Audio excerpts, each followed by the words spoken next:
L'enquête sur l'enlèvement des 3 adolescents israéliens, les opérations se poursuivent dans le secteur de Hebron. 17 nouvelles arrestations la nuit dernière. Cela fera demain 2 semaines que les 3 adolescents ont été enlevés. Aucune trace d'eux à l'heure qu'il est.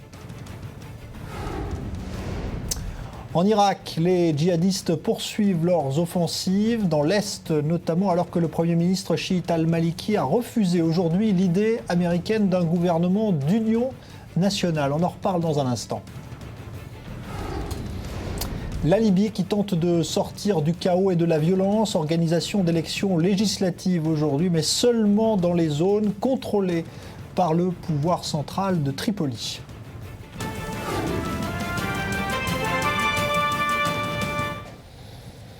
Et donc on va s'intéresser évidemment de très près à une situation de plus en plus explosive, celle de l'Irak, avec la menace de ces djihadistes de l'État islamique en Irak et au Levant qui font craindre à la Jordanie une possible contagion. Israël doit s'en inquiéter également.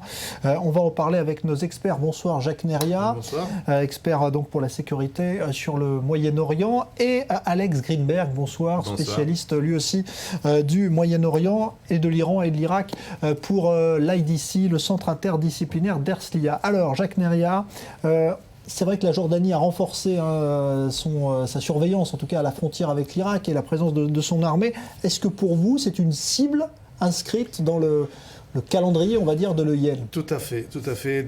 Il faut tout simplement croire ce que les djihadistes disent. Et l'eschatologie des djihadistes dit tout simplement que la dernière bataille de l'islam contre ses ennemis se passera en Syrie, au Liban, en Palestine, Israël naturellement et en Jordanie. Donc c'est là où la dernière bataille sera livrée. Donc la Jordanie est ciblée autant qu'Israël est ciblée, et les 2 autres pays aussi, le Liban et la Syrie. Ouais. C'est votre avis aussi, Alex Greenberg? La Jordanie doit craindre pour sa sécurité là aujourd'hui? La Jordanie déjà craint pour sa sécurité, mais il ne faut pas oublier que l'armée jordanienne est une armée très forte, professionnelle et motivée. Et le plus important, c'est la motivation, qu'elle a beaucoup d'expérience en ce qui concerne l'écrasement d'insurrections palestiniennes. Par exemple, en 1970, ce n'est pas si simple pour les djihadistes de s'emparer de la Jordanie. C'est vrai qu'ils ont traité le roi Abdallah de Tarout, l'idolâtre, le tyran, mais ce n'est pas le royaume toujours, il craint toujours, mais ce n'est pas le danger pour démons, parce qu'ils ne veulent pas, étant donné que les djihadistes de Daesh se concentrent avant tout sur l'Irak. Est-ce que Israël, dès aujourd'hui... Je voudrais simplement commenter sur ce que mon collègue vient de dire. L'ennemi pour la Jordanie n'est pas de l'extérieur. Le vrai ennemi, c'est l'ennemi domestique. C'est là où le grand problème. Vous avez 600 000 réfugiés des Syriens, il y a maintenant des réfugiés qui arrivent d'Irak. Il y a une base islamique très virulente en Jordanie, et c'est là le vrai problème. L'armée jordanienne, elle est très forte, elle arrivera à stopper toute intrusion en territoire jordanien. Ce n'est pas le problème. Le problème, c'est comment à l'intérieur. Et là, c'est le grand problème du roi, savoir comment sévir d'un côté, de l'autre côté, continuer à contrôler et garder le calme dans son royaume. Alors justement, comment fonctionnent ces djihadistes? Parce on a l'impression que c'est une armée là, qui se transporte de la Syrie vers l'Irak. Est-ce qu'en Jordanie, ce mouvement, pour vous, peut être déjà implanté de l'intérieur et faire naître une révolte? Ou est-ce que ça arrivera de l'Irak exclusivement? Je crois que c'est bien évidemment, comme mon collègue vient d'indiquer, c'est l'instabilité, c'est l'enjeu en Jordanie. Mais par contre, en effet, les djihadistes en Irak, c'est une armée, une structure étatique bien organisée, qui fonctionne à tous les niveaux. Ce n'est pas encore une organisation terroriste qui menace quelqu'un, c'est une armée qui mène l'offensive. Ouais. Donc, et qui a les blindés, on a vu, un équipement incroyable. Parce qu'ils sont pas seulement l'équipement, aussi plein d'argent. Ils sont emparés ils ont cambriolé quelques banques à Mossoul. À part ça, ils reçoivent des donations des pays du Golfe qui ont élargi le cadre de leur donneur et de leur sponsorisation. Il ne faut pas comparer le cas de l'Irak avec le cas de la Jordanie. L'Irak actuellement, les Daesh ou le EIIL, enfin, comme il y a plusieurs noms on l'appelle, les Américains disent ISIS ou ISIL, enfin, ces hordes de djihadistes, 10 000 On ne prend pas un pays avec 10 000 soldats, avec 10 000 combattants. Ce qu'il y a, c'est qu'il y a derrière, il y a les tribus sunnites qui se sont jointes et surtout aussi les anciens officiers et les anciennes unités du temps de Saddam Hussein qui ont été, je dirais, isolés et jetés de l'armée de la nouvelle armée irakienne. Ceux-là se sont joints sous le commandement de Izzat Ibrahim, qui était le vice-président de Saddam Hussein, c'était son député.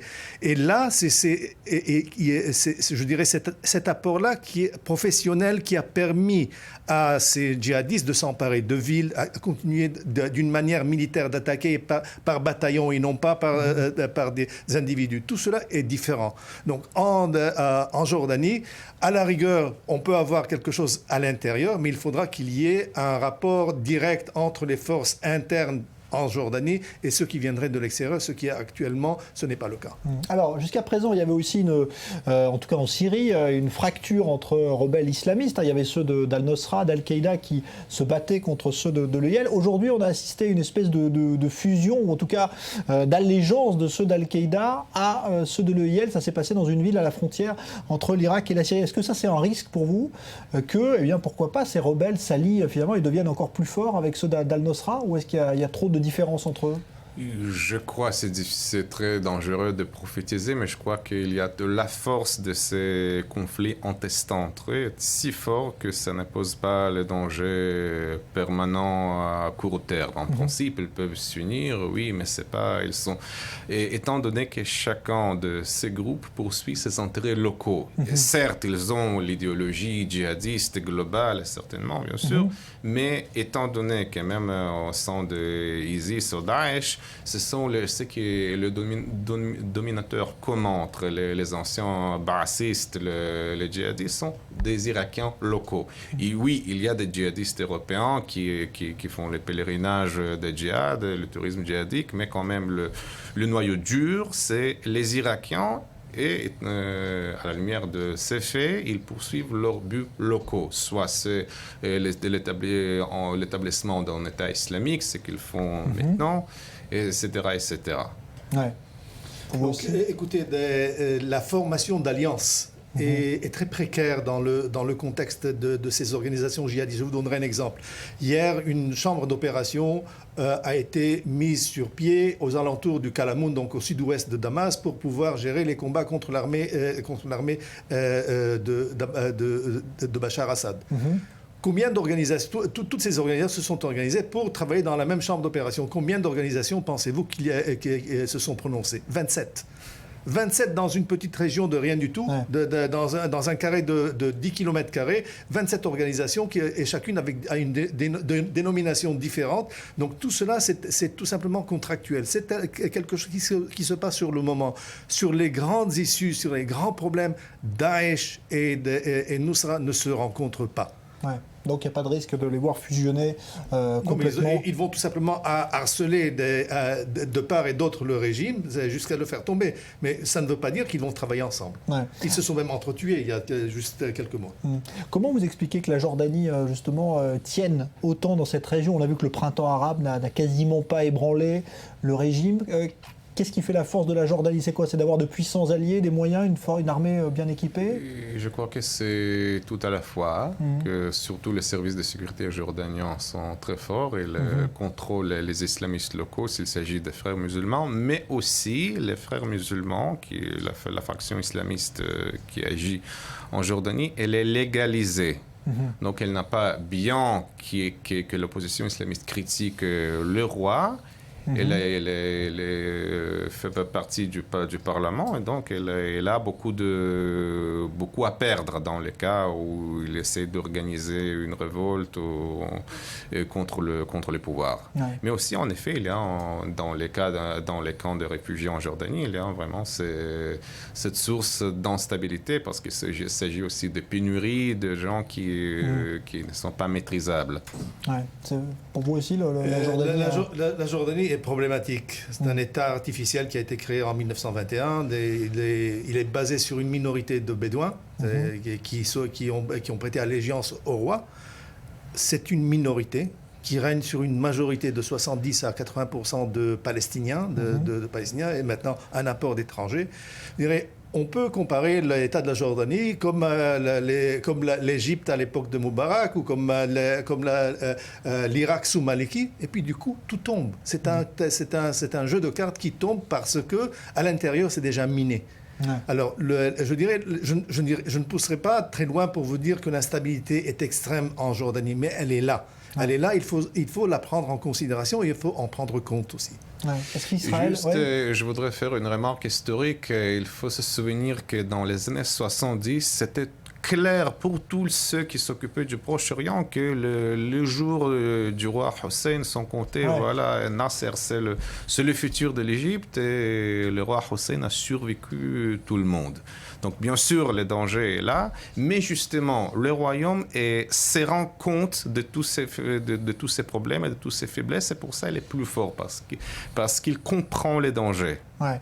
Mais alors, justement, Israël aujourd'hui, parce que les relations ne sont pas toujours simples avec la Jordanie quand même, hein. Il y a parfois des frictions, notamment sur Jérusalem. Pour vous, aujourd'hui, il y a une collaboration étroite qui a lieu? À mon avis, aujourd'hui, c'est surtout dans le domaine des renseignements. Notre Premier ministre a même signifié aux Américains que s'il fallait, le Tzahal se déploierait dans la vallée du Jourdain. Écoutez, c'est la frontière la plus névralgique pour Israël. Ouais. C'est la frontière la plus longue, la plus problématique et celle qui est, je dirais, qui est dans notre...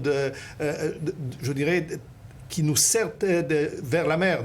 Il y a 60 km, 100 km au maximum entre nous et le Jourdain. C'est quelque chose d'inacceptable. Donc, ce qui fait que toute instabilité en Jordanie devra être traitée, je dirais, par une réaction israélienne qui serait, je dirais, un déploiement sur le terrain de force pour dire, écoutez, nous sommes là, vous ne pouvez pas le faire. Ouais. C'est votre avis aussi? Israël ne laissera pas, on va dire, l'instabilité gagner la Jordanie? Je ne crois pas qu'Israël peut faire beaucoup de choses parce qu'en général, il faut se rendre compte qu'Israël n'a pas de moyens d'influence politique, à l'exception de la brute force militaire, d'influencer ces processus, mais aussi encore un précédent historique des 71, quand l'armée syrienne menaçait la Jordanie, Tzahal aussi menaçait les Syriens. Donc on a les précédents de ces développements. Et bien sûr, toute collaboration dans le domaine des renseignements existe depuis 50 ans entre la Jordanie et l'Israël, mais évidemment, elle s'est faite de façon très discrète. Ouais. Alors, on voit qu'aujourd'hui, ces djihadistes là, de l'EIL en Irak, en tout cas, sont loin d'être menacés par une intervention extérieure. Il n'y a toujours rien qui est vraiment décidé par les Américains, les forces spéciales... qui arrive. Écoutez, il ne faut pas quand même sous-estimer les forces irakiennes. Les Irakiens aujourd'hui, pendant ces 2 derniers jours, ont repris du terrain. La raffinerie de Beiji est retombée entre les mains du pouvoir, du régime irakien. L'aviation, ils se sont remis du choc et ils sont en train de réagir. Mais simplement, pour reprendre Mossoul, pour reprendre Tikrit et pour reprendre Fallujah et toutes les villes qui sont tombées, nous allons retomber dans une situation à la syrienne, ce qui veut dire que une guerre civile va s'implanter très rapidement en territoire irakien et donc les Kurdes vont profiter au maximum et ils sont déjà en train de signifier qu'ils vont déclarer leur indépendance. Et les chiites au sud ne sont pas touchés, donc c'est la vraie guerre. La guerre civile se passera dans le domaine sunnite, dans le domaine et autour de Bagdad. Ouais. Finalement, le résultat final sera la partition factuelle de l'Irak. Ouais. Le sud chiite, le nord sunnite et la région kurde, qui est déjà en état...